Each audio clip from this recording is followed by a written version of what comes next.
हमारे देश में सबसे ज़्यादा घोटाला बीएसएनएल और जियो के बाद अगर किसी सेक्टर में हो रहा है तो वो रेलवे सेक्टर में हो रहा है।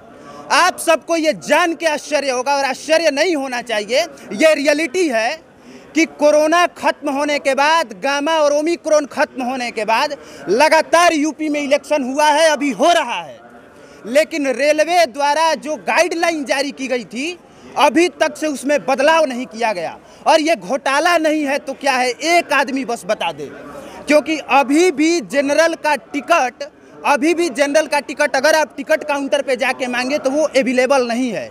यहाँ तक से कि जो लोग पैसेंजर में यात्रा कर रहे हैं उन लोगों को भी टिकट एक्सप्रेस ट्रेन का कटाना पड़ रहा है। आप एक्सप्रेस ट्रेन का टिकट कटाइए और पैसेंजर से यात्रा कीजिए, और जनरल में टिकट है ही नहीं। अगर आपको यात्रा करना है 200-300 किलोमीटर जाना है तो आप रिजर्वेशन करा के जाइए, क्योंकि जनरल का टिकट रेलवे काउंटर पर उपलब्ध नहीं है। और रेलवे ने कारण क्या बताया है? कारण ये बताया कि कोरोना है। सर कौन सा कोरोना है? ये कौन सा ओमिक्रॉन है जो आपके चुनाव में खलल और असर नहीं डालता है, किसी भी सेक्टर में असर नहीं डालता है, लेकिन रेलवे में असर डालता है। और अभी कुछ लड़के हैं, उन लड़कों से हम पूछेंगे दिक्कत हो रहा है कि नहीं इन समस्याओं से। अरे बहुत प्रॉब्लम हो रहा है। देखिए जहाँ की अब जैसे कि पैसेंजर का टिकट होता है, ठीक है, उसका पैसेंजर का टिकट 3 गुना दे के एक्सप्रेस के टिकट में जाना पड़ता है हम लोगों को, ठीक है। और उसका भी आज से अवेलेबल भी ट्रेन आ रही है। इसका क्या है तो कि हमको आरा जाना है, बक्सर जाना है, कहीं भी लोकल क्षेत्र में जाना है, उसका रिजर्वेशन करा के जाना पड़ता है। अगर में भी नहीं हुआ तो अंदर टीटी प्रॉब्लम किया, ये प्रॉब्लम किया, वो प्रॉब्लम किया। कोविड तो खत्म हो गया, सब चीज़ चालू हो गया, अब इसमें क्या प्रॉब्लम हो रहा है? ये सबसे बड़ा घोटाला है और तमाम लोग यहाँ खड़े हैं। एक बार कैमरा का फोकस कीजिएगा। एक आदमी नहीं होगा जिसने कि कभी इस बात के लिए ट्विटर पर ट्वीट किया होगा, फेसबुक पर लिखा होगा या फिर आवाज़ भी उठाया होगा। एक आदमी नहीं होगा।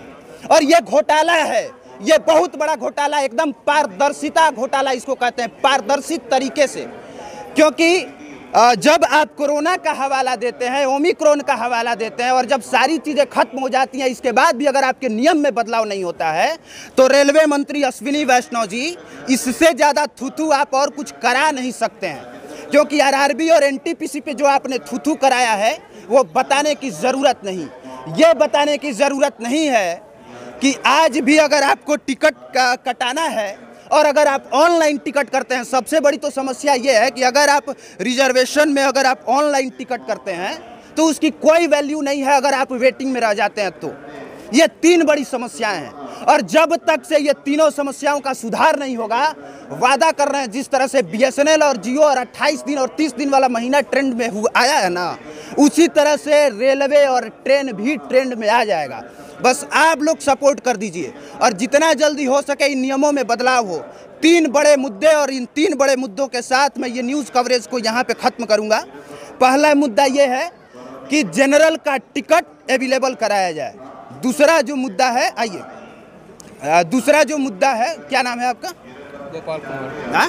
गोपाल कुमार। इससे दिक्कत हो रहा है कि नहीं? जनरल का टिकट मिल रहा है अभी? दिक्कत तो पूरे पब्लिक को है। मिल रहा है कि नहीं? टिकट ही बताइए। नहीं मिल रहा है। नहीं मिल रहा है। कभी इसके लिए आवाज़ उठाए, लिखा, बोला, कभी कुछ किया? अरे एक अकेला क्या कर सकता है? एक अकेला आदमी कुछ नहीं कर सकता, ये कह रहे हैं। और भी यहाँ कुछ लड़के हैं, इधर आइए, इधर आइए। देखिए आप भागने लगे। ये सबसे बड़ी तो समस्या यहाँ पे है। क्या नाम है आपका? मेरा नाम सूरज गुप्ता है। कहाँ जाने वाले हैं? मैं नई दिल्ली से हूँ, यहाँ शादी अटेंड करने आया हुआ था। अभी कहाँ जा रहे हैं? अभी तो मैं दिल्ली जा रहा हूँ। दिल्ली जा रहे हैं तो आपने रिजर्वेशन कराया होगा। जनरल का टिकट मिल नहीं रहा है? हाँ। मिल रहा है? नहीं मिल रहा। और पैसेंजर में भी अगर आपको यात्रा करनी है तो आप एक्सप्रेस का दाम दे के जा रहे हैं जी। गलत है कि नहीं? नहीं गलत तो है, बट ये तो गरीब, ये जैसे मतलब जो लो कास्ट लेबर है, जो लेबर कास्ट पब्लिक है, उन लोगों के लिए बिल्कुल गलत है।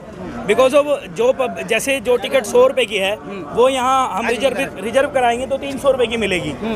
तो अब वो कोई गरीब बंदा और नहीं कर सकता, उन लोगों के लिए दिक्कत है। सर इन नियमों में आपको बदलाव करना पड़ेगा। जितना मजाक आपने करना था आपने कर लिया, कोई चिल्लाने वाला नहीं है, क्योंकि जितनी मेन स्ट्रीम की मीडिया है वो उत्तर प्रदेश का चुनाव कवर करने में लगी हुई है।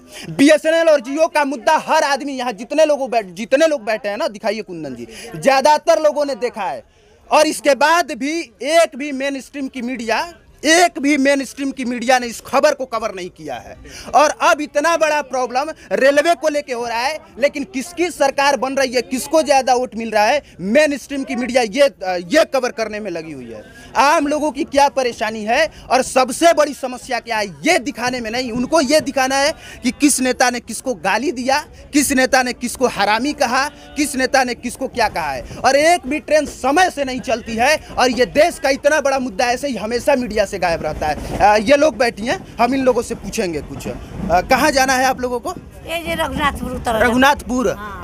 टिकट कटैले बानी कि ना? हां बाबू, हम फिलहाल में हाँ? फिलहाल टिकट मिलत है कि टिकट कटाई नहीं मिलत टिकट ना नहीं मिलत। टिकट मिल रहा है, ऐसा नहीं है टिकट नहीं मिल रहा है, लेकिन दिक्कत क्या है कि आपको पैसेंजर में यात्रा करने के लिए एक्सप्रेस का टिकट कटाना है। और ये 3 नियम, इन 3 मुद्दों के साथ मैं अपनी ये न्यूज़ कवरेज बंद कर रहा हूँ कि सबसे पहले पैसेंजर ट्रेनों का टिकट पैसेंजर के दाम पे दिया जाए, एक्सप्रेस के दाम पे नहीं। और दूसरी बात कि जनरल का टिकट स्टार्ट किया जाए। और तीसरी सबसे महत्वपूर्ण बात कि जब कोई आदमी ऑनलाइन रिजर्वेशन कराए तो अगर वो टिकट कन्फर्म नहीं होता है, वेटिंग में रहता है, तो उसकी वैल्यू रहे। ये 3 बड़ा मुद्दा है और इन तीनों मुद्दों में बदलाव होना चाहिए। बाकी आप देख रहे थे पब्लिक प्लेटफॉर्म। मेरा नाम कुमार अभिनव है। देखने के लिए धन्यवाद। कैमरे के पीछे कुंदन कुमार पांडे।